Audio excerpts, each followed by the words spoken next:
All right, so I am here today with Andres. Thank you guys very much for being patient with me. I'm happy to spend a little bit of extra time going over stuff later, so don't worry. What we're going to be doing today is going over one tournament today, and then I'm going to be doing another webinar next week where we will be going over two tournaments. Today we're going over a 50 frequent player point tournament that Andres played to win his way into a $10 tournament, and then, or I guess maybe a €10 tournament, one of the two. And then from that tournament, he won his way into a $1,000 live tournament, plus also a decent amount of cash.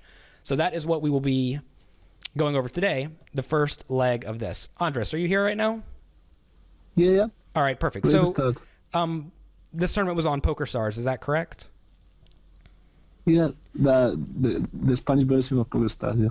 Okay, and if you guys have any questions pertaining to the exact hand we are discussing, feel free to type it in the chat box and I will do my best to address it. If you have any questions for me not pertaining to this webinar, I will be happy to answer those after we are done going over this hand history. This one's not too long, so we'll go ahead and get started. All right, so as you can see, we are starting fairly deep stacked. I suppose I should mention that I loaded up a very basic heads-up display. I guess just to show you guys the heads-up display I typically use. It is a little bit more robust, a lot more numbers. This is usually what I am looking at. Someone's saying there's no sound. If you guys can tell me there's sound or not, that would be good. All right, everyone can hear me. So if you do not have sound, actually, there's a little trick you can use. You can click on this little logo right here and click on mic and speakers and change that to telephone. And that will allow you to call in if your internet's not working too well for whatever reason. All right, so anyways, I use a much more robust heads-up display than what I'm displaying here. But for today, we'll just use this. We have, let's take a look at Andres' stats. We have VP, which is his VPIP, voluntarily put dollars in pot. That's how often he's playing these hands. Seems like Andres is a little bit tight.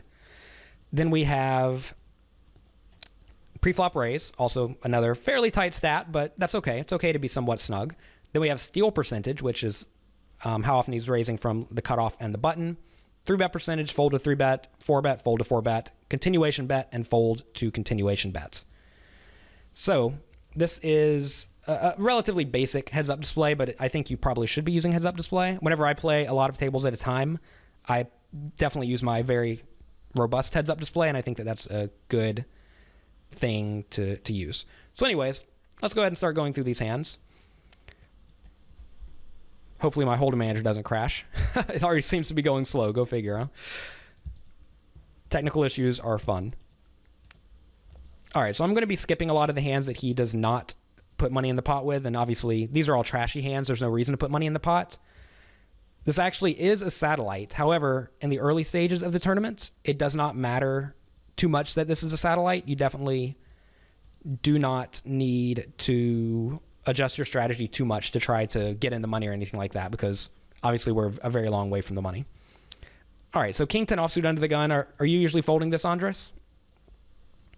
If it's a satellite, I play way tighter than normal because many spots get paid. Okay, so how many people played in this tournament? I think it was 100 and something, like 6 or 7 paid maybe. Okay, so I think there's probably a little bit of value in being somewhat tight, but at the same time, you still have to get a hold of some chips, right? Okay, so... Yeah, but there are many people behind. I don't think it's that great. This hand is easily dominated. I totally agree. This is a very good spot to fold, but you know, whenever I'm talking to my students, I like to just make sure we're on the same page, and I totally agree with what you just said. This is a hand you do not want to play from early position pretty much ever. So, good fold. Queen 6 offsuit, another very bad hand in the blinds. But you get to see a cheap flop, which is fantastic. And it comes Queen 4-2. So I think checking is usually the ideal play, and you decide to bet. So why are we betting instead of checking?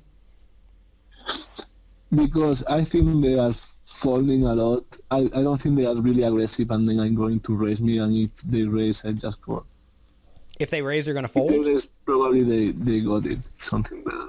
Okay, so if you think the players are playing that straightforward, I like the idea of betting because you're going to get a lot of value from worse hands. So I like this. Someone's asking about the king 10 offsuit fold. I would be raising king 10 offsuit for maybe the hijack or the lowjack seat. Beyond that, it's going to be too tight. So here's a button cut off hijack, lowjack, a little bit too far away. All right, so we get a turn, and you decide to check this turn. So why are we checking the turn now if we think we have the best hand a lot? Well, I want to induce a bluff. I got to get some value of some bluffs, and I also got a gut shot. My hand, I don't want to turn it into a bluff. Okay, I'm not really sure you're going to be turning it into a bluff if you bet again, but I like the idea of checking, both to induce a bluff and to make sure you don't lose a huge pot. Because obviously if you're beat, you don't really want to fold, but you don't really want to lose a huge pot either. So I like this play. Check, check, that's really good for you. River's a 7. Total blank. Well, effective blank besides the flush. Obviously the flush is fairly relevant. To everyone who is having, there are a few people who seem to be having problems with the sound, click on telephone right here. If you're having issues with that, click on telephone and you can get right in. All right, so on the river, looks like Hold'em Manager is completely freezing for me. Let's see if I can, are there programs I can close? All right, so on the river, he bets 210, and at this point, I think you have a pretty easy call, right? Yeah, I did that for half a, not playing a big pot for got the option to call. I think I'm calling this. Yeah, and I like that play as well. You're not really checking with the intention of getting away from this or anything like that. And I recognize the board got much worse, but I still think it's a fine spot to call. You check to induce a bluff. So, good call. And he had Jack 10 for just absolutely nothing. Sort of an interesting flop call by him. It's somewhat difficult for you to have nothing when you're leading the flop. So I don't really know what your opponent was doing. But do you see that kind of thing in these games normally? Like players just call for no good reason? Yeah, the players can do everything. Their ranges are really wide, and I don't know. I just want to give them the chance to make a mistake.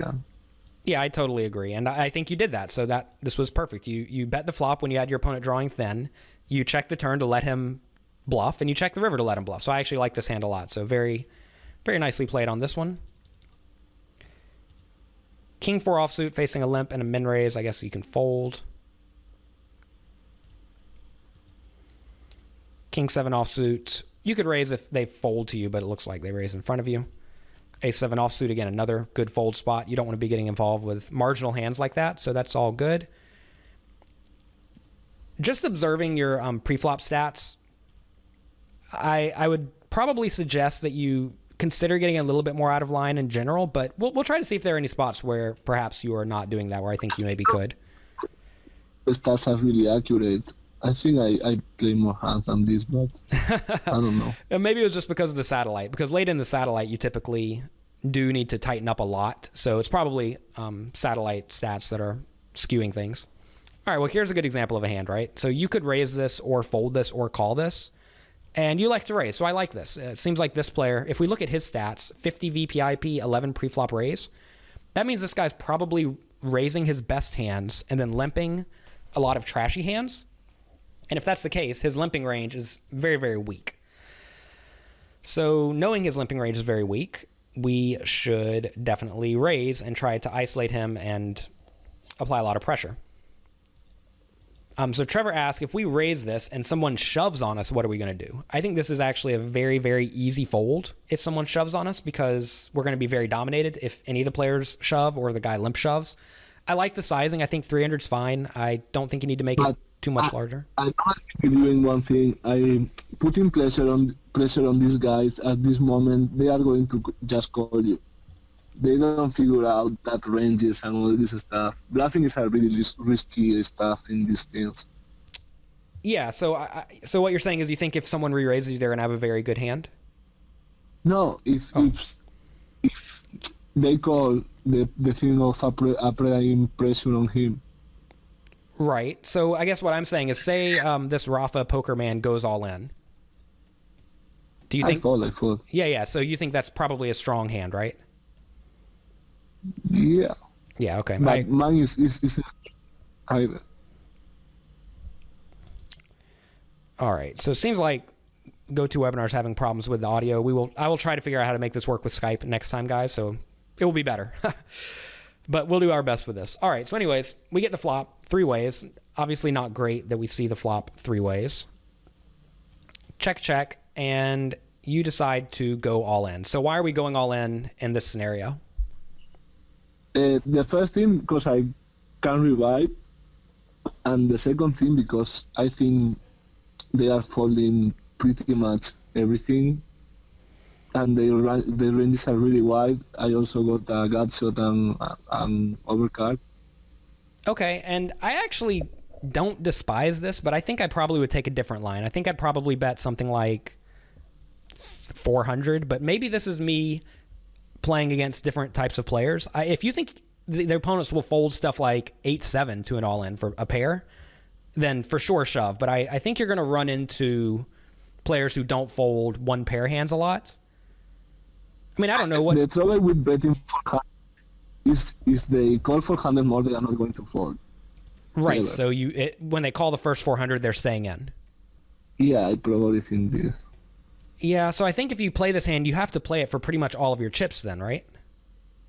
Yeah, that's what I thought. Yeah, okay, so I don't mind it. It seems very risk heavy, but like you said, you can rebuy. If you do get called, you have a lot of equity. And yeah, it's not so bad. But they do all fold, which is great. And seems reasonable.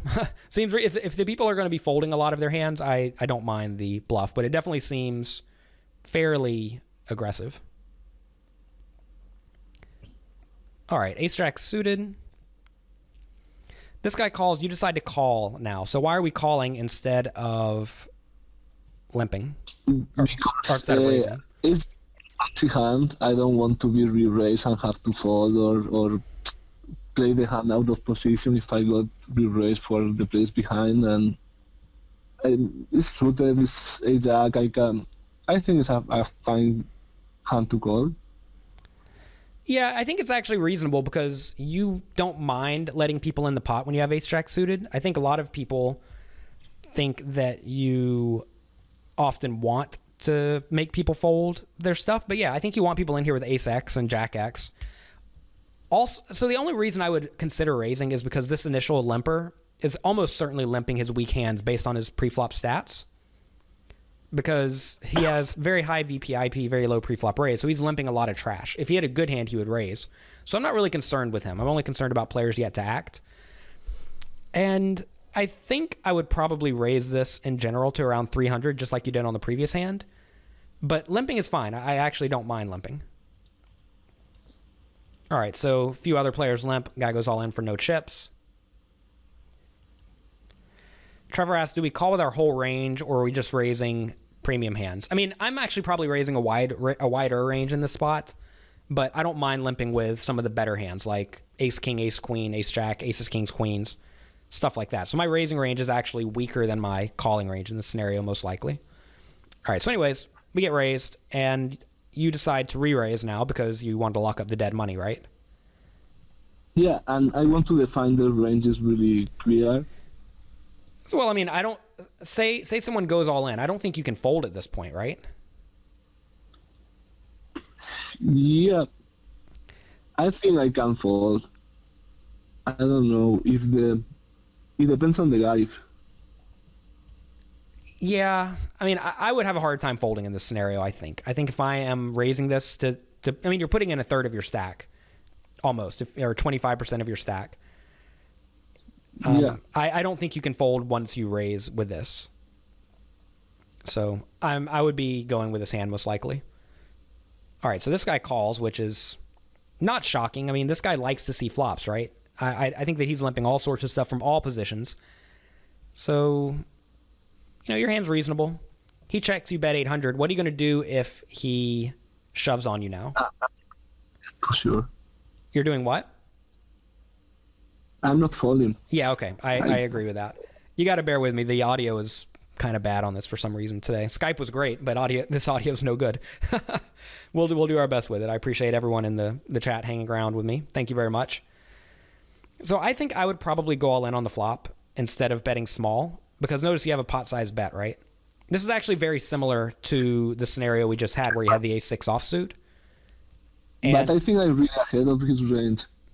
Well, you're ahead of the range, but I don't know if you're ahead of the check calling range when you bet small. Meaning that when he check calls, he's going to have some sort of a pair. And like you said, you kind of rope him in, and you don't want to rope him in.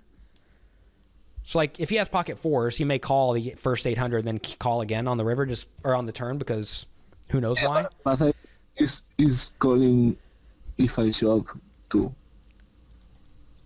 The thing is, though, is that I don't think you can really get away from this hand at any point. So is your plan to bet 800 and then check the turn and then check the river? No, my plan is... It depends on the turn card, but I'm probably shoving the turn. Yeah, and so if we don't think he's folding, I don't think we want to let him see various turn cards, because that's usually going to make his hand better. Yeah. So I think I would just shove the flop and hope to pick it up, and knowing that if he calls me, I probably have 25% equity or so. Also, you do price out all of the draws, which is not such a bad idea. So he does bet 800. You get the best turn. He checks, and at this point, I don't know if you should actually bet this turn, because you effectively have the nuts at this point. But if you think he's going to call you with his whole range, I don't really mind betting. So, I mean, do you think he's going to call here with 8-7 or something like that? Yeah, these guys like to call a lot. Yeah. He falls and he has something like 8-9. It's not a disaster. Oh, no, it's great. I don't think the guy's folding 8-9 in this spot. Yeah, I don't think so. Yeah, so anyways, he does fold. So whatever he folds, it's probably drawing thin, but that's okay. Someone mentioned the side pot. I don't think the side pot's that relevant, mainly because the side pot's very small and the pot's already very bloated. I'm just going to go through and answer some of these questions in the chat. If there's a Broadway if there's a 10 on the flop, are people folding Broadway hands to 800? I mean, I think they probably should. What would I suggest to bet on the turn? If I was here on the turn, I think I would check behind, and I would be checking behind to induce a bluff. Yeah, it seems fine to me, but the pot is really huge. Yeah, I mean, that's really the only concern. Notice that we only have 1,300 left, right? So I definitely do not mind the bet, mainly because the pot's so big, and if the guy folds out a gut shot or something like that, it's not really that big of a deal. So I'm okay with this. I think this is a nicely played hand. And I guess you beat the other guy. Hold'em manager is messing up. Everything's messing up today. I do not know what is going on. Actually, my computer is on its last leg, so I have to get a new computer in the very near future. It's actually currently being shipped. Was this a turbo game? Yes, this was a somewhat turbo game. This is the blinds are somewhat fast. All right, so here we have limp, raise, all in. So at this point, how do you feel about king, queen, Andres? It's a super easy fold. Yeah, super easy fold. I totally agree. Mainly because either the raiser or this shover is going to have king, queen in bad shape. And, you actually were flipping, but you don't know you're flipping. You're going to be against bigger pairs a lot of the time as well. So super easy fold. Again, super easy fold. Take notes on these guys who are open jamming for a lot, because they often have very wide ranges that you can abuse. So be aware of that. For everyone who's typing in questions that are not pertaining to these hands, please know that I will do my best to answer them once we are done going through this hand history. So bear with me, be patient. But hold those questions until the end. It'll make the webinar go much more smoothly, so I don't have to read through a bunch of questions that do not apply. I like the min raise a lot with queens. Seems great. Pretty good flop. They check to you. You should bet something. I probably would have bet a little bit less, but again, this is me thinking in like the high stakes mentality of I want to really give my opponents room to do something silly. So I think betting bigger is fine in the smaller stakes games if players are going to still call with various bad hands. Do you agree with that? Yeah, I think they are calling with many hands here, and I'm shoving the turn or betting big. Yeah, so against this guy, notice the pot's already huge, so you might as well go ahead and put him all in on the turn. And that is what you do. So this is a very nice play. Someone's commenting the guy who's in this hand has a 67% VPIP. Well, you have to realize we only have 3 hands on the guy, so it doesn't really matter. Definitely be aware of stuff like that. If you see a guy with no stats, or very few stats, or very few hands, it doesn't really mean too much. So don't get confused in thinking that it matters.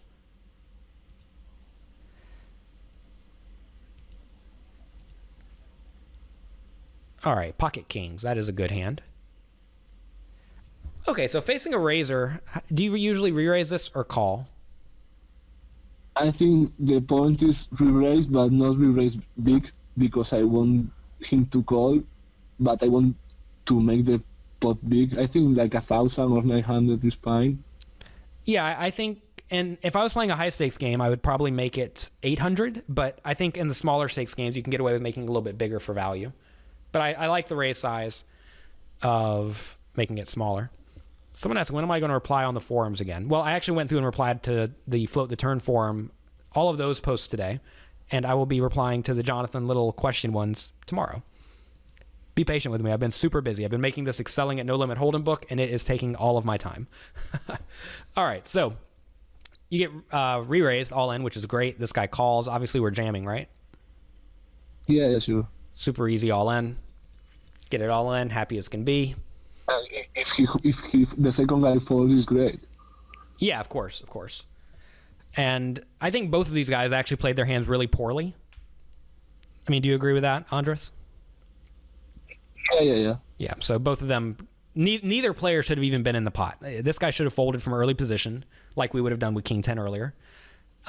This guy should have folded to the re-raise probably, or folded to the raise, even the initial raise, or maybe called the big blind and then maybe lost a few chips. But that's a scenario where your opponents made mistakes and you capitalize because of it, which is fantastic. And you're going to find that a lot of the time in small stakes tournaments, players are very, very inclined to make errors, and you have to do everything you can to let them make errors. Someone says that's something that I learned from you in the $11 video. You just got to don't do anything fancy and just give them the chance of doing mistakes, because they are going to make it. Yeah, so Andres has watched a lot of my past webinars, similar to this one that I've done, usually where I'm going over a hand history or a specific topic, and I took second place in the bigger 11 on PokerStars for I think $14,000, and I really didn't do too much fancy in that tournament. I had people give me their stacks, maybe I bluffed here and there, and it worked out great. But I really do not think you have to do anything too incredibly fancy.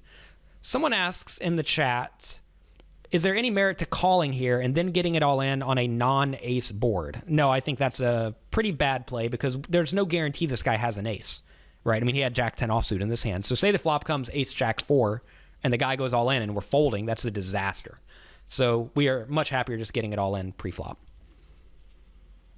So very, very, I mean, whenever you get it all in pre-flop, you know you're getting it in good. You guys cannot see the chat box for some reason. I apologize for that. I think that is not how this program works, as far as I can tell. I can see your chat, though. If you want to tell me something, feel free to type it in, as long as it applies to what we are dealing with. All right, pocket nines. This guy limps. So we have 33 hands on this guy. He's playing 33/0. So this guy just does not raise. It's always interesting when you see stats like this. It's an easy shot. Sorry, say that one more time. The audio is messing up. They are really short stacks, so it's an easy shot. I'm showing for less than 10 big blinds. Yeah, I totally agree. Super easy shove, not really much to think about. I love the shove, and you're going to get called by a lot of worse hands, so that's great. Guy calls with ace 10, which is actually unfortunate. You're pretty unhappy when you see ace 10, but yeah, that's okay. All you got to do is win all the flips, and you'll win the poker tournament. That easy. All right, I'm going to actually pause my video recording program. Give me just 1 second. All right. So here we are. We are currently doing very well in this tournament. If you look around the table, we have a very deep stack compared to everyone else. So at this point, well, Andres, do you know how many chips were the average stack when you get in the money in this tournament?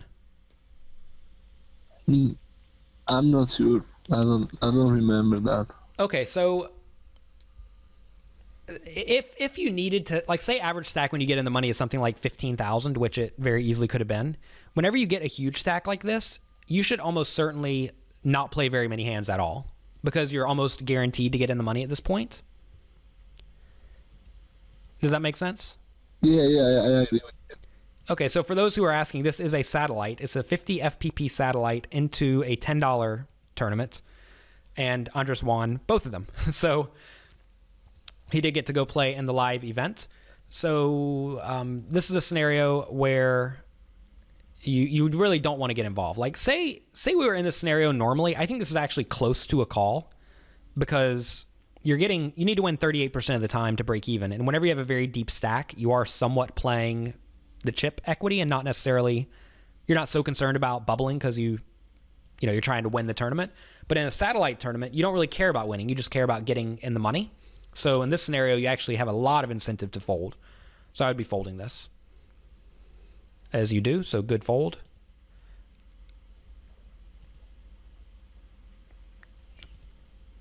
Someone asks, how is it 35%? Well, it actually tells me at the bottom of this part of my screen. You guys can't see it. Oh, no, you can see it. It is right here below where the video is recording, but right here it says the pot odds you were getting. But I guess if the question is how is it 35%, let's go over here. It's actually 38, as I said. What you do is you count the pot, which is 2,600. Obviously, you guys can count the pot. So it's 2,600, and then you have to figure out how much more do I have to put in. And you can do this in your head somewhat easily once you get pretty good at poker. So we have 2,600 plus the amount you're going to be putting in. So we have to put in 1,600 more equals. So we have 1,600 divided by 4,200, and that equals 38%. So that is how you figure out your pot odds. And once you figure out your pot odds, you can use a hand equity calculator to figure out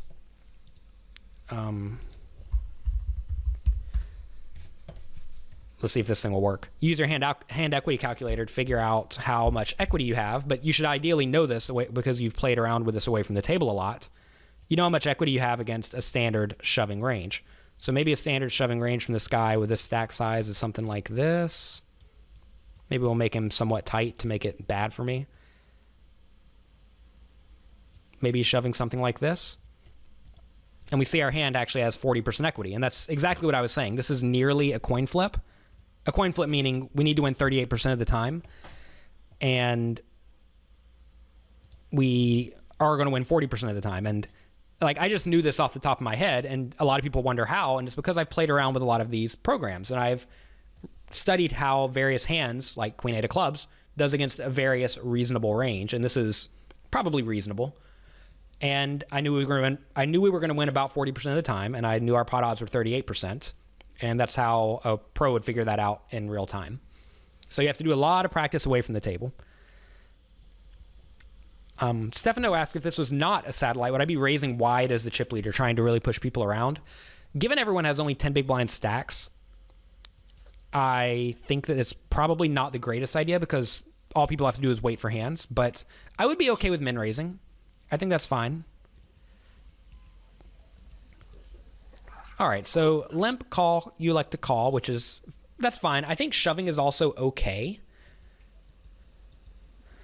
Yeah, but I'm calling because avoiding risk in a sit and go and shoving for sure. Okay, so you're just trying to not risk your stack, right? Exactly. Okay, so I like that idea. And just try to get a good flop. This is a pretty good flop. Wow, bet. Raise, all in. Well, I guess we fold, right? Yeah, fold. And so this is another spot in a tournament where I mean, I guess you probably should fold this in a tournament because you're going to be against a flush draw a lot. And flush draws have your hand crushed because quite often they have blockers, meaning that they have like the 8 of clubs in their hand, so you're not going to get theirs often. And also if they improve to a flush, you could just lose even if you get there. So I like the fold. It seems like a very good fold to me, good disciplined fold, and I don't think a lot of people make that fold. So very happy to see that. Obviously, you would have lost. That's lucky. So that is all good. All right, ace-4 offsuit again. We are sort of in like minimize risk zone right now. But at the same time, notice these blinds are going up very fast. So we can't just sit here and play no cards whatsoever. We have to be at least aware that we need to get chips at some point. So pocket threes under the gun, you elect to limp. Why are you limping? Because I don't want to raise and fold. So you'd rather limp and fold? Yeah, it depends on who shoves, but I think if the 7K shoves, I fold it. Yeah, so I think I would just typically min raise, because if you min raise, you force these guys to put in, the 7K guys, to put in a lot of chips if they want to shove, and that's just not going to happen too often. And you can easily call versus these two guys who are very short, and I think you can still min raise fold versus these guys. They seem to be both reasonably tight. So I think I would min raise this, or I think I would just fold this. And I actually think I would probably just fold from first position seven-handed, mainly because, again, we are trying to conserve our stack. So Trevor says in the chat it's an easy fold because of the 3 short stacks, but I actually disagree with that. You don't mind getting it all in for 5 big blinds in this spot. Like if you knew for a fact you could raise and get it all in for 5 big blinds, you would be thrilled because you're locking up a lot of dead money. So I think that this is a good spot to get it in against the short stacks if you can. So Andres, what do you do if you if you limp for 400 and someone min raises? Say this guy makes it 800. I'm probably calling because of implied odds, but it's dicey because out of position maybe you don't get paid even if you hit, and I really don't need that points. I got a huge stack already. Yeah, I agree with all that. I think I would call and then I would play fairly straightforward after the flop. So I like that strategy. This guy just folds somehow. He must be sitting out. All right, so a pretty rough flop. Opponent checks. I think I would probably bet this flop. Yeah, I think I would be folding. I'm sorry, I would be betting. I would be betting because I don't want to let him bet on various turns. Because if he puts any chips in the pot, you have to be pretty unhappy, right?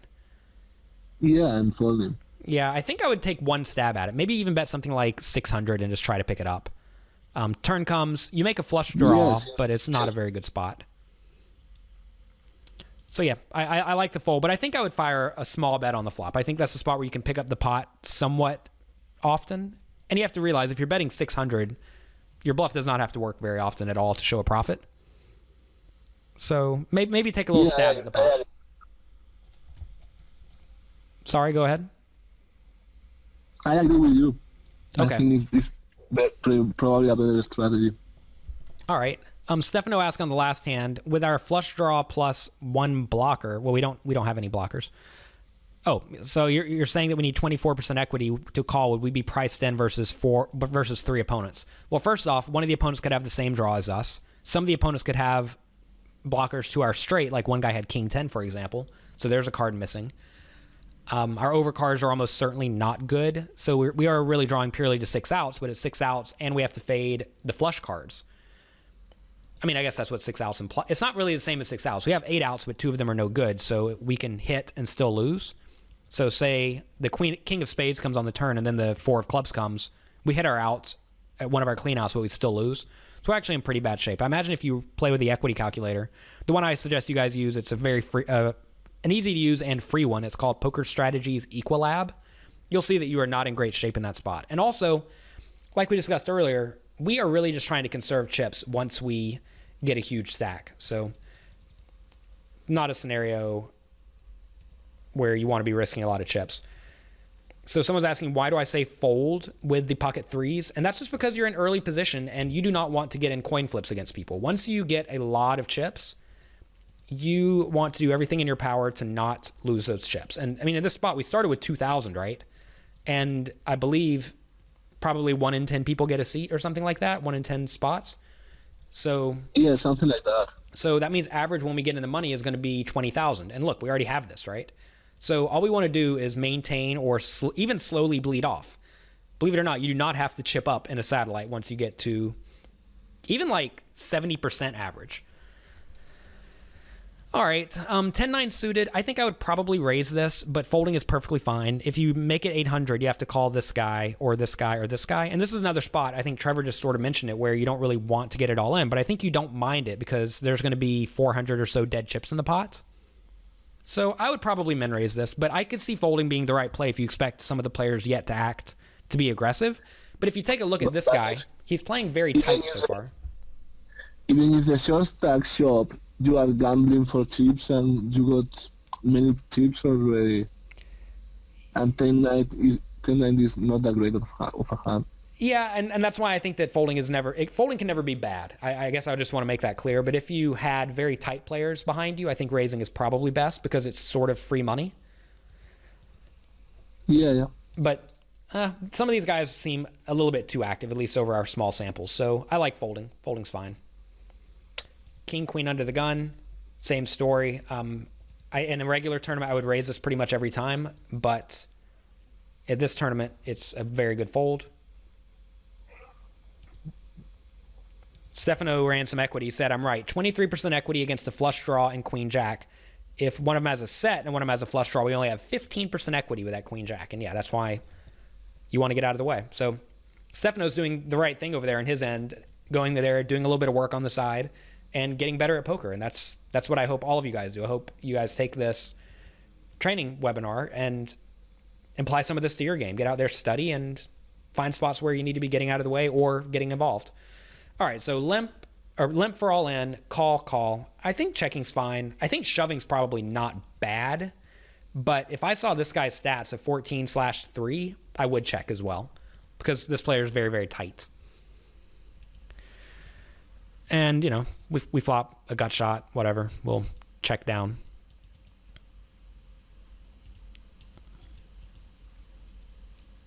And we end up losing. That's fine. I mean, I'm not... But we realize our equity is not that bad of a result. Yeah, this is a fine result, given... I mean, we put in no chips. We got to see it for free, so you might as well check it down and be fine with that. Someone asked, isn't the tight guy never connecting with 8-5-4? Not necessarily. I think he has tight stats, but that doesn't mean he's tight. I mean, notice he limped on the button, which doesn't necessarily mean a whole lot. So I don't think that that's mandatory that he completely missed that board. And also there's another guy in the hand, the small blind was in the hands, who could easily have some of that. So I don't think we need to be bluffing. I think bluffing in satellites or any scenario, any time you want to be chipping up slowly, I think bluffing is generally not a great play. Someone asked, can you give the formula for the number of average stacks whenever the play stops? Well, we know in this tournament, 1 in 10 people get a seat to the tournament, to the next tournament, I mean. So you just take the number. Let's get out the calculator. So let's say we start with 2,000 chips, and we know 1 in 10 gets in. So we multiply this by 10, and that tells us the average stack when we get in the money. Say 1 in 6 gets a seat. We do 2,000 times 6. So 12,000 chips is the number of chips we would need to get to have average. Of course, average does not guarantee a seat, and usually you can get in the money with much less than average. So I'm kind of interested in why you were raising this hand. I think it's fine, but so are you planning to call if Pedroff goes all in? I'm putting a lot of pressure on the short stack, and I got an easy fall from if the SB shops, and an easy call if the big blind shops. Yeah, and I agree with all that. I think that's perfectly fine. So good race. He does jam. You have to call. It's a little bit unfortunate. You don't want to call, but you have to at that point, based purely on your pot odds. That was a spot where you needed to win like 30% of the time, and you're always going to win 30% of the time with anything. And now all of a sudden you go all in. So what's the deal with this? This seems like the exact opposite of what we were doing earlier. You went from being very tight to now we're just jamming it in. Tell me what has happened here. Because Queen 9 suit is a highly dominated hand, and they all have like 10 big blinds. I'm putting a lot of pressure on these guys, and I think they are not going to call. Are going to call really tight. So this is kind of interesting. I think I would actually fold this, although jamming is fine in a regular tournament. But again, we still have a lot of chips, so it's not like we are in bad shape by any means. And They all have about 15 big blinds looking at their stacks, and 15 is kind of a lot, such that I don't want to be losing 15 big blinds with this hand in a satellite. In a regular tournament, I think this is a great spot to jam, but in a satellite, I think I'm probably just folding this or min raising, but probably folding. Mainly because you really want to. Maybe it's too risky. Yeah, you really just want to protect your stack. And this does not protect your stack. This opens it up. How many tables were you playing when you were playing this, out of curiosity? 7 or 8, I think. Okay, so quite a few tables. And how do you feel when you're playing multiple tables? You generally feel good and with it? Yeah, I'm used to it. Okay. I used to play like 8, 9, 6, it depends. Okay. Okay, so here we have shove from the cutoff. How do you feel about this? I think, I don't know, maybe calling, maybe racing to isolate. Okay, so I'll tell you what I do in this spot. I don't know what. If somebody goes all in for less than 6 big blinds, I usually min raise, and if they're going all in for more than 6 big blinds, I usually call. And we're doing that because if we call this someone else is going to call as well. And we don't really want them in the pot. We'd rather just get this free 1,600 chips in the pot. Does that make sense? Yeah. Makes sense, yeah. Okay, so I think I'm probably going to min raise. I don't think you want to shove. I think if you min raise to 3,600 or whatever and someone shoves behind, I mean, what are we doing there? Are we folding or calling or what? I don't know. It's a really bad, a really uncomfortable spot. Yeah, I think I would actually fold, as tight as that sounds. Again, mainly because this is a satellite, but if this was a regular tournament, I would call it off. So you like to call, and big blind does call, which is what we really don't want to happen. He checks, you bet half pot. I'd probably go a little bit smaller than this, because at this point, your opponent's never folding a queen, but you're not really folding if he shoves, right?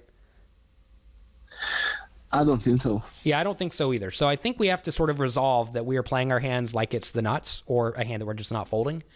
So I think we want to bet smaller because we want to keep him in with a lot of his very bad hands, because he's never folding a very good hand. I think he's never folding the ace or king of diamonds. He's never folding a queen. So we don't need to worry about that. We need to worry about how do we keep him in with the stuff that we absolutely crush. So I think we want to be betting a little bit smaller, maybe 2,000 or so. Yeah, lose good. Yeah, so he does fold. You're obviously going to get it in good. How good? We'll see. So pretty good. Reasonably good. William asked, so am I saying you need to go all in pre-flop? And no, definitely do not go all in, because if you go all in, these guys are going to play very perfectly, and then you're just going to be out whenever one of them picks up a premium hand. And someone says, does 2,000 look weak on the flop? Well, yeah, that's the whole purpose. The purpose is to get your opponent to put in chips with a very wide range. Whereas I think when you start betting roughly this size and larger, your opponents are going to start calling with mostly good hands. And you don't really want to make a bet that keeps them in with good hands. Like, say you shoved the flop, make a huge bet here. Your opponent's going to play really well against that. He's going to call with a queen, and he's going to call with the nut flush draw. And you don't want him in that scenario. All right, a few more junky hands. Pocket twos under the gun. I would, again, fold this. Sean, we already mentioned if we get check raise, we are calling in that scenario with the tens. Okay, so small pairs, some early position with 20-ish big blind stacks. You need to be folding this the vast majority of the time, because someone yet to act is going to have a better pair quite often. Yeah, I agree. So probably autopilot. Yeah, I mean, I would totally take limping out of your game in general, especially as you move up, because people are really going to attack limps and play decently well against them. So I think this is a good spot to just fold. I would fold this 100% of the time. Even in a reasonable, even in a regular tournament, I'm still folding this. So then Alan asks, how big of a pair would you not fold in this spot? So I would probably be raising something like 6s and better. Probably 5s are close. The reason 5s are not so bad is because, or 5s and 4s are not so bad, is because few of these players only have 3 or 4 or 5 big blinds, so we don't mind getting it in against them. But there are still multiple players who we don't want to get it in against. So probably sixes. And if I min raise sixes, I would be min raising, by the way. I'm not limping too many hands in this spot. If I min raised and somebody shoved, I would probably fold in a satellite. And then someone asked, do I fold small pairs in early position in a full ring game? Six-handed, yes. How many big blinds do we need to play sixes? I mean, I'm playing sixes pretty much all the time. All right, so limp, raise, all in, and then you call. Why are we calling at this point? Because they have very few chips. Yeah, the problem is that you're going to be very dominated by one of these two guys. I think you're going to be against either two overcards. Well, let's get out the equity calculator again.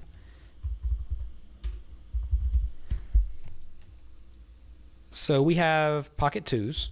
Let's give them both pretty wide ranges. They're all very short, obviously. So let's give them something like this. Let's assume they're pretty active. So maybe something like this. And we'll give them both of them this range. I mean, it could be... The second guy's going to be a little bit tighter, of course, because he knows that he has to call the all-in. So, like he has no fold equity. So maybe give them something like this. And you see you have 27% equity against this range, right? Yeah, it's not enough. So what are we looking at? 26% you need to win. So it's close. It's close. Yeah, but you have to avoid risk because it's a satellite. Even it's no good. Right, I agree. It is no good. Mainly, and it's because you're just not getting the right price. You're getting break-even chip equity, but that's not what we're concerned with. We need to be worried about getting in the money, and this opens us up to, again, perhaps not getting in the money, but if you make a say, it's probably going to be okay. And this is a good spot to realize that, we gave both these players somewhat wide ranges, but both of these hands are still in it. So you always want to check whenever you get it all in, were these ranges actually in the hands that I assumed? And you see both of them clearly were. So we know at least our analysis is somewhat reasonable. So yeah, I would just fold pre-flop, and then I would also fold versus the raise. So Stefano asked, how big of an effective stack do we need to stop raising low pairs? I would say something like 25 big blinds and more. I tend to raise them, but lower than that, I think it's fine to fold.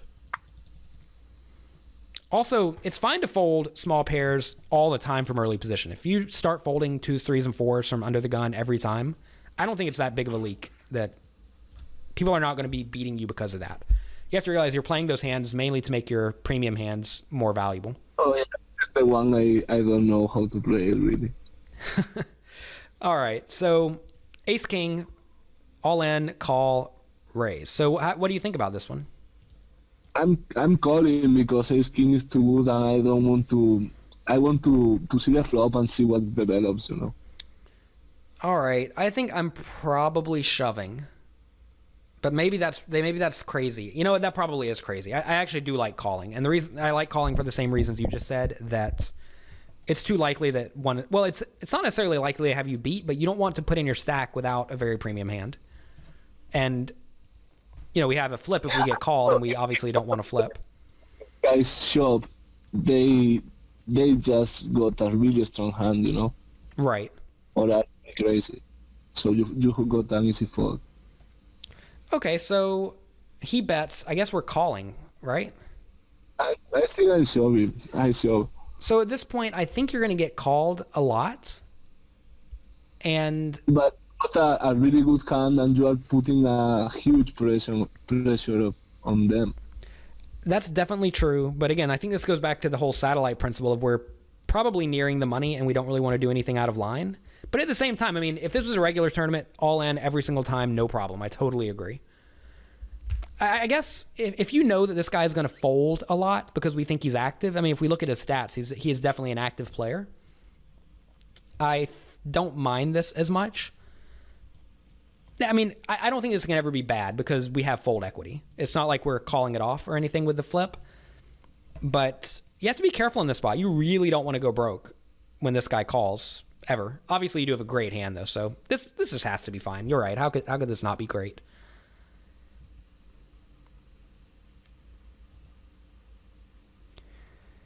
Al asks, why check the flop? And the reason we want to check the flop is because we want to let someone bet, and then that way we can raise. We want that opportunity.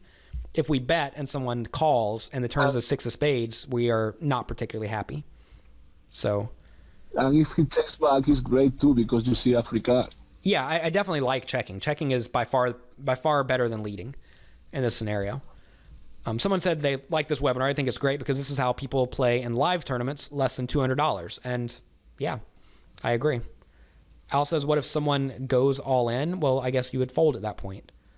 So let's talk about that, I guess, since we have that question. I don't think someone's going to go all in, first off, because the stacks are very deep. But let's see. So say on the flop, this guy goes all in instead of bet small. Are we calling or are we folding?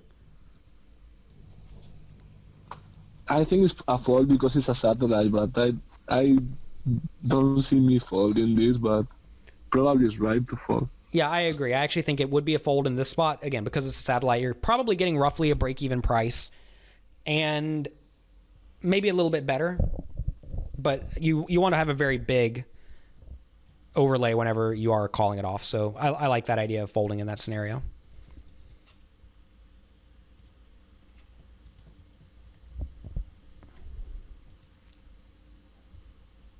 All right, so a bunch of trashy hands. You seem to be pretty disciplined when it comes to playing pre-flop hands, which is good. You're not doing anything too absurd. And I actually like your pre-flop raise sizings a lot. It seems like you're not losing your mind too much. Although that pocket twos hand, I do not like that pocket twos hand. That would probably be the worst one I've seen you play. If I had to tell you like one thing right now to work on, it would be small pairs from early position. Yeah, that's great, and I think it's really easy to fix, so thank you for that. Yeah, not a problem. I mean, it really is easy. That's an easy one to fix because you just fold. You don't have to do anything. Okay, 8-7 suited. I think I would probably go all in. At this point, if you take a look at your stack, right, you are in fantastic shape to where if you lose a hand and double up someone, you're still going to have average chip stack to get in the money. So I think I'm going to go all in. Yeah. This guy only has 10 big blinds. And the small blind is going to call every time. And you're going to be putting in 1,600 to win 4,400 or so. And obviously that's great. So I would shove this. So I guess you're limping because you want to play the hand, but you also don't want to play a huge pot, right? Yeah. So I think the problem is that when you limp, you open up the door for this guy in the big blind to push you around. And I don't think you want to do that. But if you know the players in your tournament and you know they're not going to push you around, then the play is great, right? Yeah, I think we are kind of close to the money. I don't think they are going to... And if they shove, probably they got it. Right. So if you think that no one's ever going to bluff you in this spot, I think it's fine. Maybe you should min raise though, because then he'll just fold pre-flop. Do you think he's going to fold pre-flop to a min raise or no? I don't know, but if he shoves, I got a really ugly spot, and I want to avoid these spots, I think. Yeah, I think in this spot I would, if you think they're going to play straightforward, I would probably min raise with the intention of folding. I think that's going to be probably the best line because it gives you pre-flop fold equity. Then you get the 1,600 in dead, and that's really good. Whereas here, you're never getting dead money in the pot because you always have to play against this guy. Yeah. So I think min raising lets your hand play a little bit easier. I like the flop bet though once you get a pair. And I mean now if it takes 20,000 chips to get in the money, I'm playing really tight at this point. I'm not doing anything to risk losing chips. Like right here with Queen 9, I am folding for sure. And I'm folding because this is one of the few guys who can actually hurt you, right? Oh yeah, but I think he's going to play really straightforward against me. But yeah, because it's a satellite, it's a fold anyway. Yeah, I think it's a fold as well. Also, this guy could shove, and this guy could then call or re-raise, and now all of a sudden you're playing for 4K. Yeah, maybe if the guy behind shoves, the first one folds or something. I mean, probably not. It's only 4K or 2,500 more. If you put in 16, you're probably going to put in 2,500 more, I would think. Yeah. But yeah, I would just not get involved with any more pots at this point. I really would play really tight. And if you look around the table, there are a lot of guys with one big blind And it's not too hard to outlast guys with one big blind when you have 20. You do bet the flop. Once this guy checks the flop, I like the bet. You want to pick up the pot and clean up your equity, so that's good. Really small because I don't want to risk many chips. Yeah, so 8-7 suited, good fold. 9-3 offsuit, 6-4 offsuit. All these are trashy hands.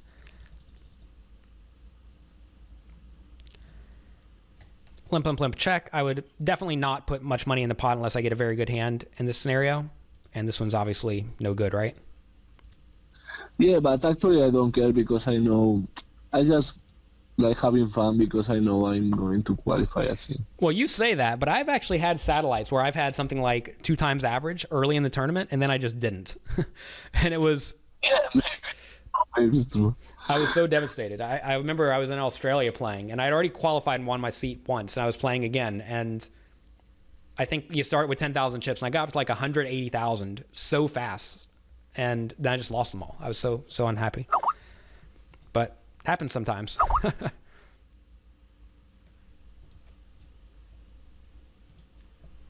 All right. Actually, let me sign out of my Skype. I don't know if you guys can hear this. These people Skyping me.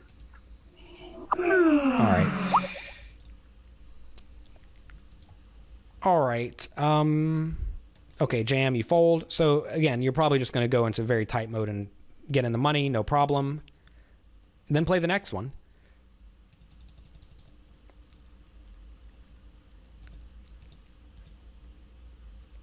So, okay, what is happening here?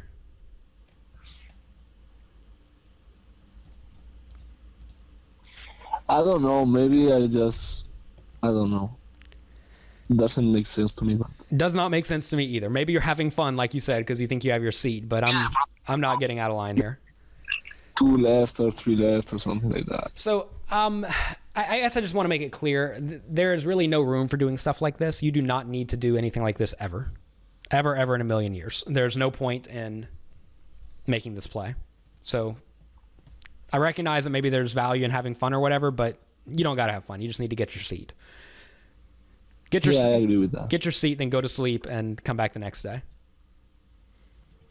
Yeah, maybe it was better to go to sleep and just close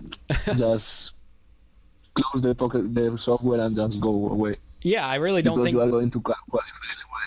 Yeah, I mean, all you can do is sit here and get aces and then run into a mess. So I like this fold with pocket 4s, very, very good. Maybe you have to fold even if you get aces. So there are spots where I think it does make sense, but maybe, I don't know. I mean, really, it does depend how close you are. I did it once and I really regret it because it was WSOP, the main event satellite, and I have to end shoving 10-3 to qualify. Did you end up getting in or no? Really, really big. I didn't expect that. Sorry, say that all one more time. I don't think I quite got all of it. Yeah, one time I folded using a main event satellite for the WSOP, and I really regret it because the bubble was really long, and I have to end. I ended shoving something bad at the end. I qualified, but I just don't have to fold at the aces. Yeah, it depends. It depends a lot on if it's going to be really close to getting in, but sometimes you don't know. Maybe there are, say, 10 people left and 9 get in the money, and 2 guys have 1 big blind each, and you have 20, but those guys with 1 big blinds just all double up, and then next thing you know, you have to gamble again. So, there are spots for it, but try to not fold aces. But sometimes it makes sense. Actually, there's a chapter on this exact topic in my new book that's coming out, Excelling at No Limit Hold'em. Bernard Lee is writing a whole chapter on satellites, and there is a section in there about folding aces preflop. So it is possible. King 8 or Ace 8 offsuit, you could raise this or fold this, but I would probably just fold. Yeah, I agree with that. I just have to go to sleep. Have to go to sleep. Yeah, so Trevor asked, if the table is really tight on the bubble, how should the big stack play? The big stack should play really tight too because you're guaranteed to get in the money.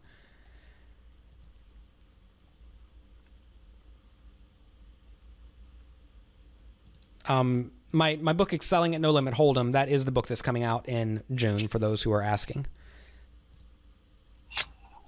All right, so here you decide to bet the flop on middle pair. I'm not doing this. Again, it seems like you're taking unnecessary risks at this point. Yeah, for sure. I'm just having fun, and I agree that is pointless. So, all right, so you bet the flop, get called, check the turn. I mean, you have to check call the turn at this point. You could easily have the best hand or the best draw. River, you get there, you check to try to induce a bluff. That's fine. I have no problem with that. And he has queen 10. So that's a pretty nice run out for you. But again, I would have just check folded this flop. You had no reason to get involved. Do not have fun when you play poker. Someone says put tape over his hands and go watch a movie. Yeah, I mean, don't put a chip in the pot at this point. So like here you decide to fold the ace 3 and you finally decide, oh, I don't need to play pots, right? Yeah. Yeah, so I think it's good that you tighten up eventually and don't play another pot. I don't think you do, right? Looks like you just fold out. Yeah, I suppose.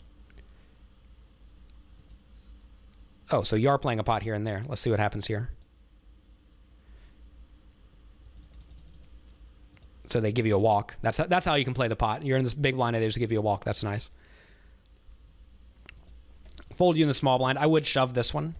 I don't think there's any reason not to shove this spot. You should have a lot of fold equity. So I like that. That's a good way to maintain. And this is sort of what I was talking about earlier about how you want to get a lot of chips and then slowly bleed off or break even. And that's, if you steal the blinds once per orbit, that is going to be what happens. Like right here, I would probably just fold like you did. No reason to get involved.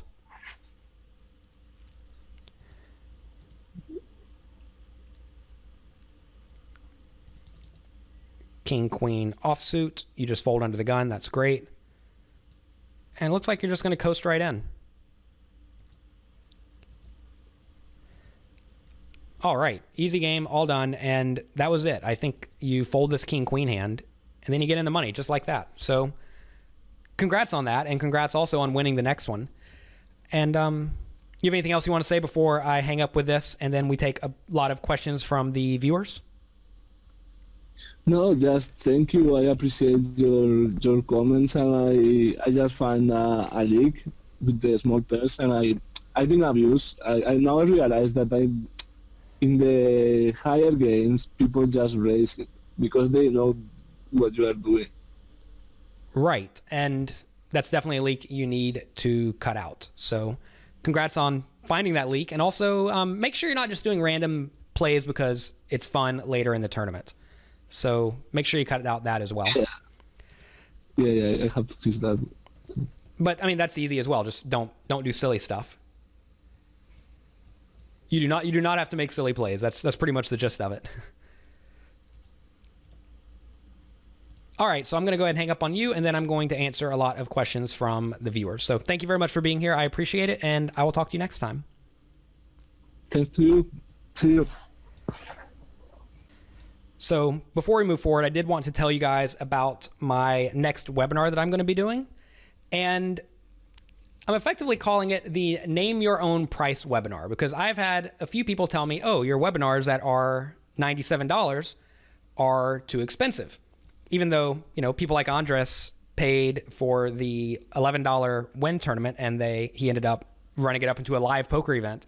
A lot of people have said that they think it's too expensive for $97. So I decided to let you guys name your own price for my next coaching session with Andres, which is it's going to be much longer and much more in depth because that tournament's more like 400 or 500 hands, whereas this one was only 100.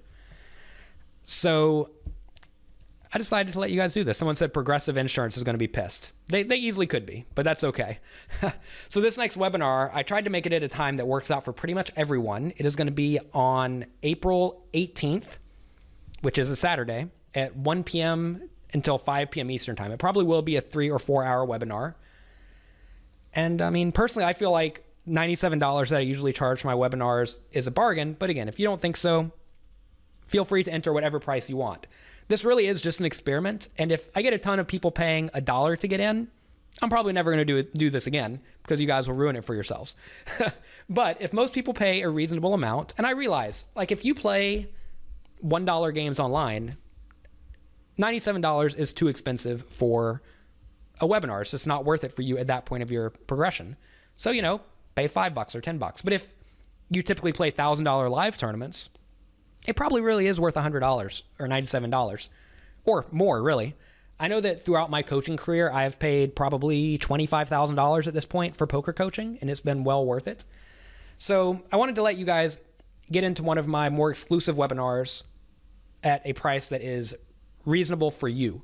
So you get to name your own price, and you can check it out. I will be going through an $11 tournament that Andres won. He won not only a seat to the tournament, the live main event, but also first place money. So it was like a satellite, but on top of the satellite was also some cash. So it's a little bit different than a typical satellite. So it did play more like a regular tournament. So check that out. That will be on April 18th. I believe that's next Saturday.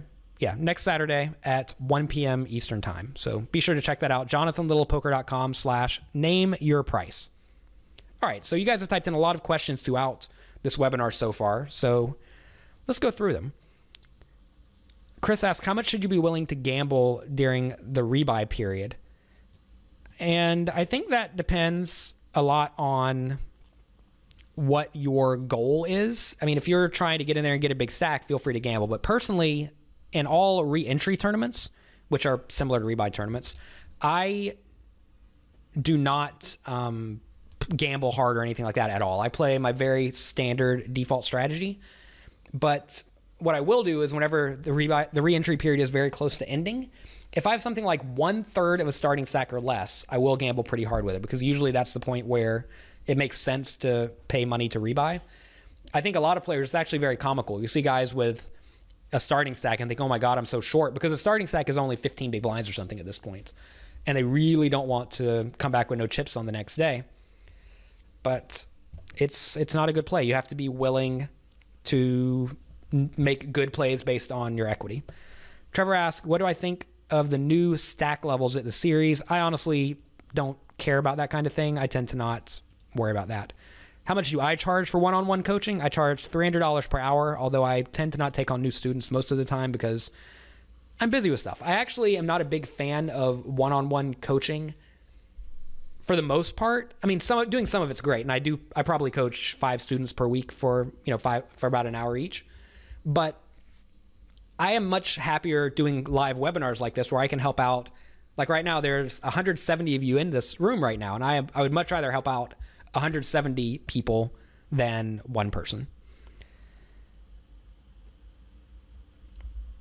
Have you got any blind versus blind webinars? So you can find all of my webinars at jonathanlittlepoker.com/products. That is where I keep all of my webinars. All right. Mark says, let's say you have queen, queen on the flop, and there's a queen and 2 other cards all suited. How do you play? Slow play, all in, etc. I mean, that's a very broad question. It's probably better off to display a hand history. And if you have hand history questions, please post them on the floattheturn.com forums. That way I can help out everyone on there as well at the same time. But in general, it really does depend a lot, because that could either be a very strong hand or a marginally weak hand. But you have to realize that when there are 3 spades on the board and you have queen, queen for top set, you have effectively the best draw. You have the nut draw at that point. A lot of people think the flush draw is the nut draw, but no, you have the nut draw as well.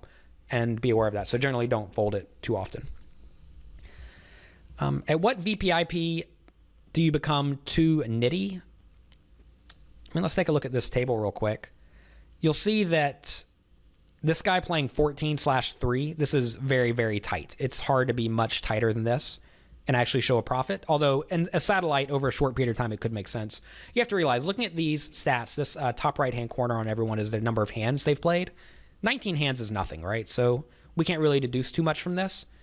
But if you see a guy with 1,000 hands and he's playing 14/3, he's probably really tight. If you want to learn the game the right way, how should you go about learning it? I mean, what book should you read? That's a difficult question. I know there's a book by Ed Miller that came out a while ago called Getting Started with Hold'em or something like that. I think that's a reasonable book. And I mean, I'm sure there are a lot of basic information on the internet that's completely free. How did Isaac Haxton get so amazing at poker? I actually don't know how he got amazing.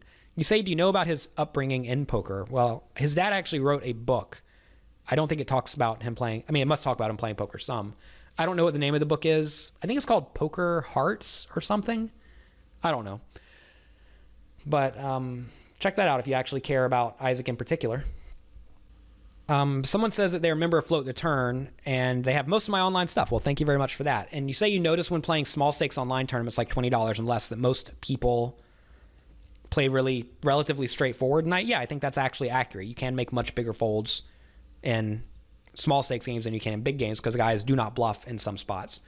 And if you want information on that, check out my recent big win in the Bigger 11. Let me try to find the website for that.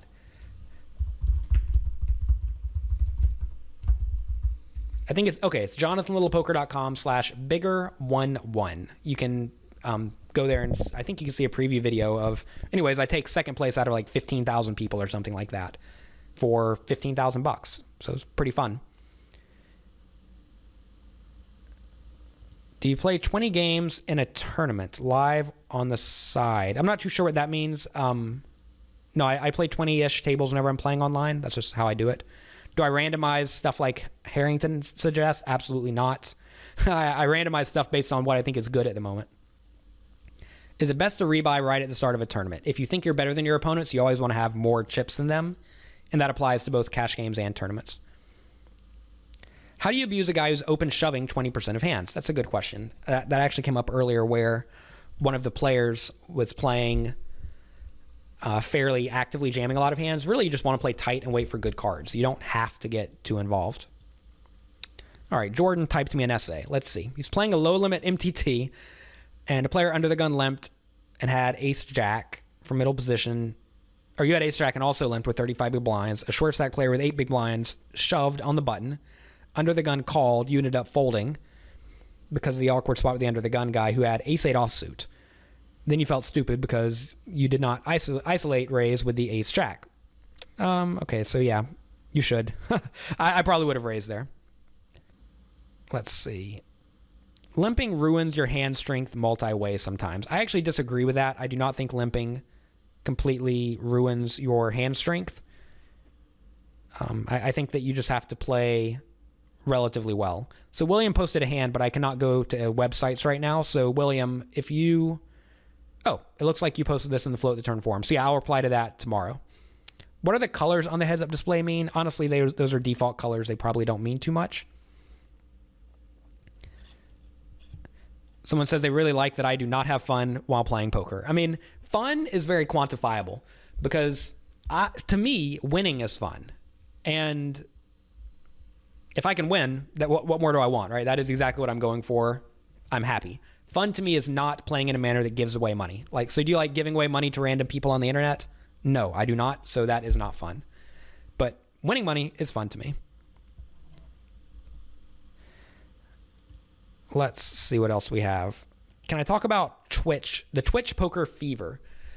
I wouldn't even quantify it as a fever yet, but I definitely think Twitch is a very good thing for poker. It's for those who do not know, Twitch is a video gaming streaming platform, and they have a guy named Scott Ball who is in charge of getting poker players to stream, and I've been doing that a decent amount myself at jonathanlittlepoker.com/homegame. You guys can all come play in a home game, play for real prizes that I am putting up.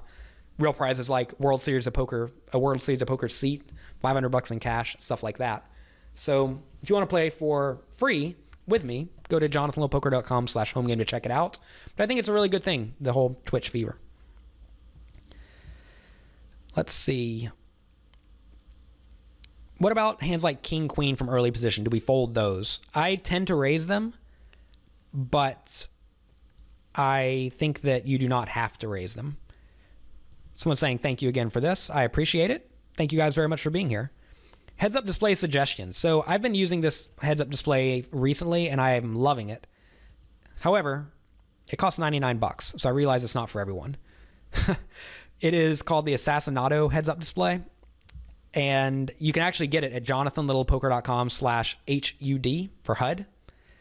And it displays a lot of stats. Like we have early position stats. Obviously, these numbers aren't going to compute because we only have 19 hands on the guy. But so we have stats from early positions, and we also have 3-bet, fold to 3-bet, et cetera, et cetera, et cetera. And there are also these little icons. Like this icon in particular, this little icon will pop up. This means this guy will stab the river. So it means he will take a bet at the river whenever it checks the turn. This guy is the guy who will take a stab as a bluff. So knowing that, you can play better against this guy. And there are actually a lot of these little images that come up. There's something like 30 of them, and they all give you information about how your opponents play. So I really love this HUD, and I'm very happy with it. So the Assassin Auto heads-up display. Before this, I was using one called Galf, G-A-L-F, but I'm probably not going to be going back to this one because the other one's way more in-depth. Again, there's not enough hands populated here. And this has some of the more standard stats, just a few more than normal. Any tips on picking a US or SS coach? I don't really know what that means. A short stack coach? I mean, I don't know. To find a coach, you need to find someone who plays the games you play or is just significantly better at poker than you, who you can learn from. I think a lot of people cannot learn from some players because a lot of people can play but not teach. And I mean, you have to find someone who you click with. If you don't click with the people, I don't think it's usually a good idea. But try to find good, trustworthy people. Try to find people with references if they're not already very well known. And take one session, see if you like it. If you like it and you think you improve, keep doing it. If you don't like it, don't do it. If you want me to check some of your hand histories, someone asked, you can post them on the floattheturn.com forums. What is my timeline for my World Series of Poker preparation? How do I prepare? Well, I mean, my preparation this year is I'm going to go to my bachelor party because I'm getting married right after the World Series. I'm going to do a bachelor party in LA right before that. And then I'm going to play the World Series. That is my preparation. I actually spend a lot of time studying poker. Every day during my lunch hour, I watch a poker video. So I guarantee that I watch at least an hour of poker per day. Poker training videos, I mean. So I do that. And then I really just make a point to be sane while I'm out there. Like I try to not drink. I don't stay up late. I don't party. I generally just try to remain sane. Thanks to all of you for saying thank you. I appreciate that. How did you do in my trip to Malta? I lost a small amount. Actually, I posted a blog about this at jonathanlittlepoker.com. If you guys, I mean, I suggest all of you guys check out my blog. Every Monday, I post a new blog post at 8 a.m. Every Monday, like clockwork. And it's usually an educational blog, although I also post stuff about my recent trips. And I actually I had a video blog about Malta. And I actually had an interesting spot where me and my roommate both had 10 big blinds on the bubble of the 10,000 euro high roller tournament. And as soon as we got in the money, I busted. He ran hot and he won the thing. So congrats to him, not congrats to me. But it was my 4th high roller tournaments I've cashed in a row. So can't really ask for much more than that, right? I mean, I've had opportunities and I just have not won my flips once I've gotten in the money. Lee asked, when Andres went behind with Queen 9, is this a plus EV play? No, I made it very clear that that was not an ideal play. Please review how to compute your equity to shove and figure out how to explain your equity to... Oh, man. So, compute and decide the equity to shove. I mean, so the way you figure out your equity in the hand is you type in your hand, which we did right here. This is the pocket twos hand. Then we give our opponents ranges, right? And this is one of the guy's range we assigned. Then we gave another guy a range. This is a slightly tighter range. And then you click compute. It really is that easy. That's how you do it. And you do this away from the table a ton. And if you do this away from the table a ton, you will eventually get pretty good at it. How do you figure out your pot odds? So let's say someone bets $10 into a $10 pot. So the pot is 10 plus our opponent's 10. So 20. Then we have to put in 10. So that's going to be 30. So now we take 10 divided by 30, the amount we have to put in divided by the total pot after we call. This means we need to win 33% of the time. So if, like say, for example, we take our equity in this hand. We know we have 27% equity. If 27%, or if your number is lower than the pot odds, if your equity is lower than the pot odds, you fold. And if your equity is higher than the pot odds, you generally stay in the pot. So That's generally the gist of it. If you want more information on that, check out my book, Secrets of Professional Tournament Poker, Volume 1. I discuss that pretty thoroughly. What's the difference between odds and equity? Well, that's pretty much it. These are our pot odds. This is how often we need to win based on the bets. And then our equity is how often we're going to win based on the cards. The odds are how often we need to win to justify staying in. All right. Someone typed me a hand history, even though I said post them on the forum. At 10 big blinds, what hands are the best hands to push? A lot of hands from late position. There are actually charts that will show you what to push. Let me see if I can find them for you real quick. The website is pushfoldcharts.com. I'll bring it up for you right here. So as you can see, pushfoldcharts.com/full ring. Well, this is for full ring. I'm sure you can just go to the home. But full ring, you can say you have 10 big blinds, for example. Now this tells you what you push from the small blind. And when they fold to you, these are the hands you push from the small blind. When they fold to you on the button, this is what you push. Cut off, this is what you push. And this will be very plus EV shoving ranges. Do I watch past live tournament videos of people? Not a ton, although I do watch a lot of online videos. The problem with live poker is you usually don't get to see too many hands, so it's very hard to deduce something. And once someone's been on TV, they often know what they've done, so I don't really worry about that too much. How do you do push-fold math? There is a lot to that. I actually am not going to go into that today, but I suggest that you study up on figure out the formulas and then go from there. And I just gave you the website for that, pushfoldcharts.com. Who is the toughest tournament pro you've ever played against? I imagine that would probably be, in my opinion, I think this guy Phil Grusium is very good. His name's Phil Bort online. He's really good. You're not familiar with my blog. JonathanLittlePoker.com is my blog. What are my thoughts on the Colossus tournament? I mean, are you okay? So I actually wrote a whole blog post on this too. It seems like you guys don't read my blog. I don't know why.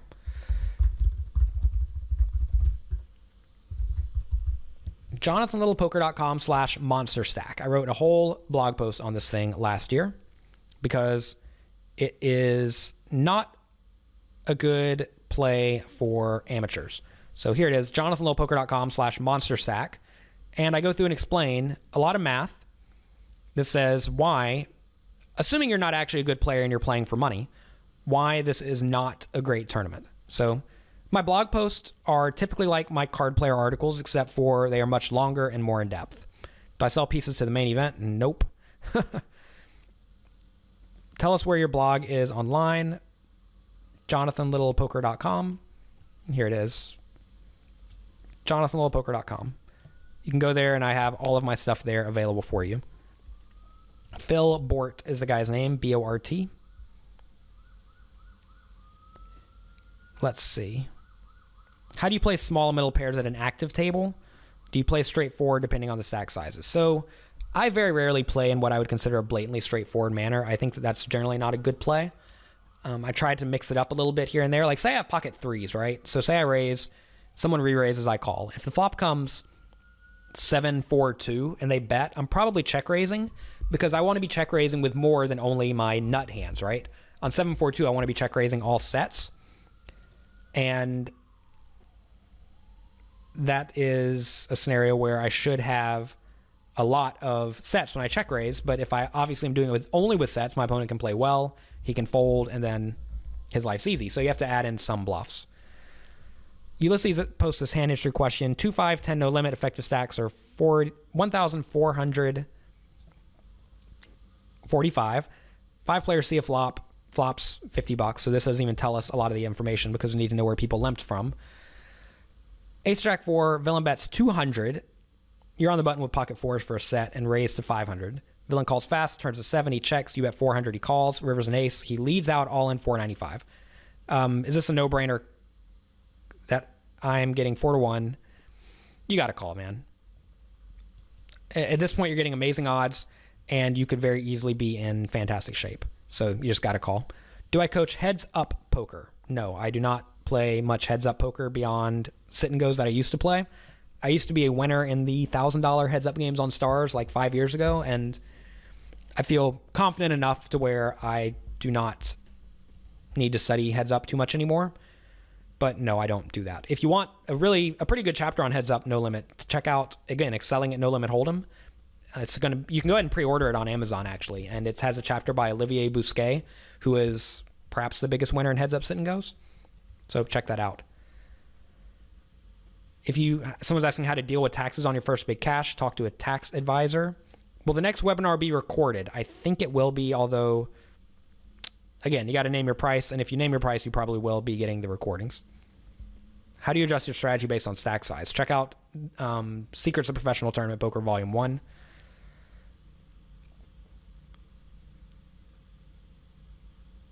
Marcy says she spent a bunch of money on my products. They're top-notch. You'd rather you spent less, but they certainly added value to your game. Well, I'm glad you at least think they added value to your game. So Teddy, we already addressed the pushing hands. All right, so someone says that they played well yesterday in a satellite, and in 10 days' time, you're buying this the second highest ever. You don't want to play scared. Do you have any tips?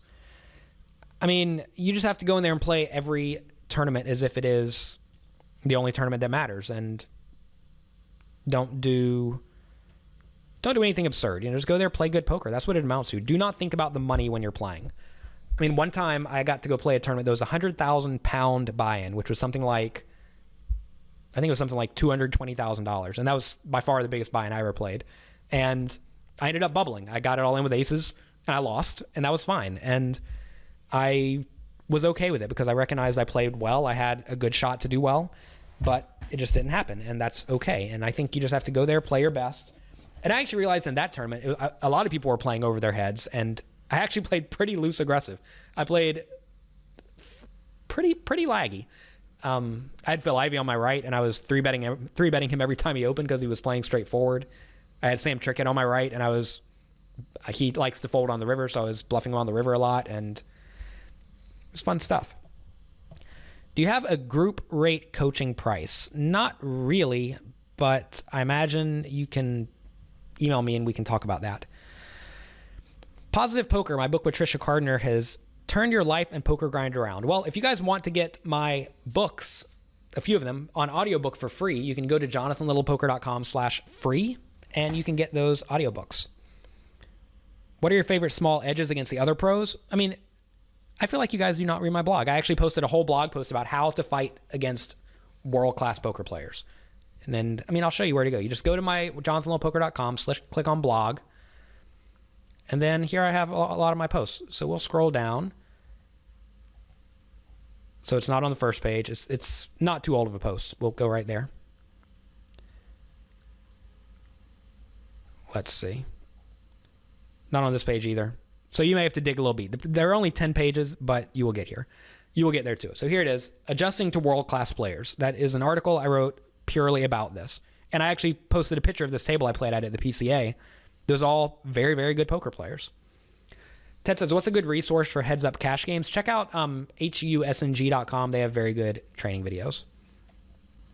What's the lowest big blind or tournament big blind you'll buy back in for? It depends on the value of those big blinds. It doesn't have to do anything with the big blinds. Materials on live MTTs. My book is very good. The strategies, what's the name of the book? Secrets of Professional Tournament Poker. Also my newest book, Strategies for Beating Small Stakes Poker. It's been the best-selling book on Amazon in the poker and gambling section since it came out. And people are loving it. So definitely check that out, Strategies for Beating Small Stakes Poker Tournaments. But if you want tournament videos, probably this one's pretty good, Increasing Aggression. Also have videos on live no-limit cash games. I have one, here it is, my complete strategy for beating tournaments. I go through a lot of the things that I do to do well in the poker tournaments. Also, again, my book, Strategies for Beating Small Stakes Poker Tournaments, is a very good book. You can actually probably read it on the airplane. It's only $4.99. I tried to make it as cheap as possible so that it was accessible to all of you guys, so check that out. Someone says, going to the Colossus tournament, should you play super tight until the antes or aggressively? I never have a strategy like that. I just go in and try to play my best. That's what it amounts to. Is there a way to keep a heads up in live tables? I write down stuff in a pencil and a pen, with a pencil and a pen, and it works out well. I do not suggest Americans play on any American poker site unless you are fine losing that money. Do I have any things geared toward... Well, he left. If you leave, I'm not going to answer your question. Sorry.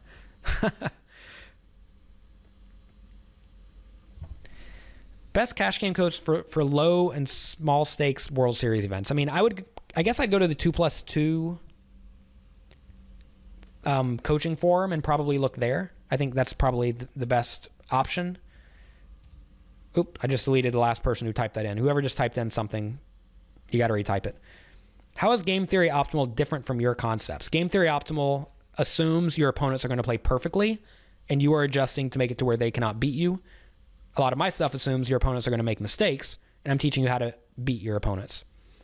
Did I ever think about starting a charity? I did, but I am not going to because I'm busy at the moment. Let's see. You guys are typing a lot of questions. We're actually going to have to go very soon.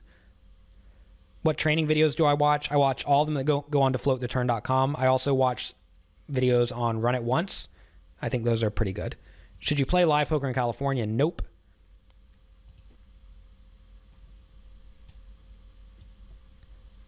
Do I have any books on PLO? I do not, but I think this guy, HWANG, I think this is his last name. I believe those are supposed to be pretty good.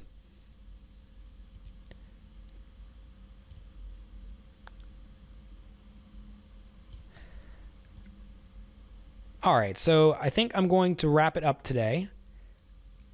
I appreciate all of you being here. I'll ask, how many big blinds do you start shoving with ace-6 offsuit? Again, there's a website for that, pushfoldcharts.com. Check that out.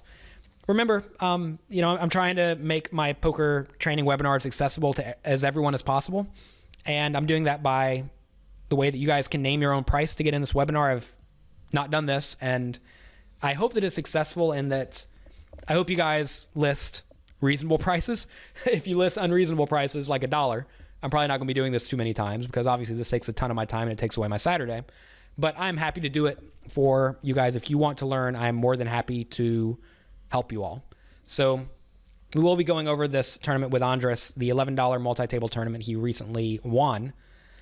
And I think it'll be a good thing. I'll make sure to get the audio issues straightened out between now and then. And I'm looking forward to it. So thank you all very much for being here today. If you guys were not here, I would not be doing this entire call. So thank you all very much. One of the best things you guys can do for me is tell your friends about my stuff. If you tell them about jonathanlittlepoker.com, that would be fantastic. And remember to check out jonathanlittlepoker.com/nameyourprice. Let me know what you think. And I'm excited for this webinar. I really hope that some people who normally do not get my webinars will at least give it a try and see what they're missing out on, because I'm confident that if you work hard to apply, you know, good solid fundamental poker concepts, you will get better at the game and you will improve. And if you improve, you will see that really $97 is a steal for good poker coaching. And I am very confident in my products and my ability to coach lots of people. So thank you all very much for being here. I appreciate it. And I will talk to you next time.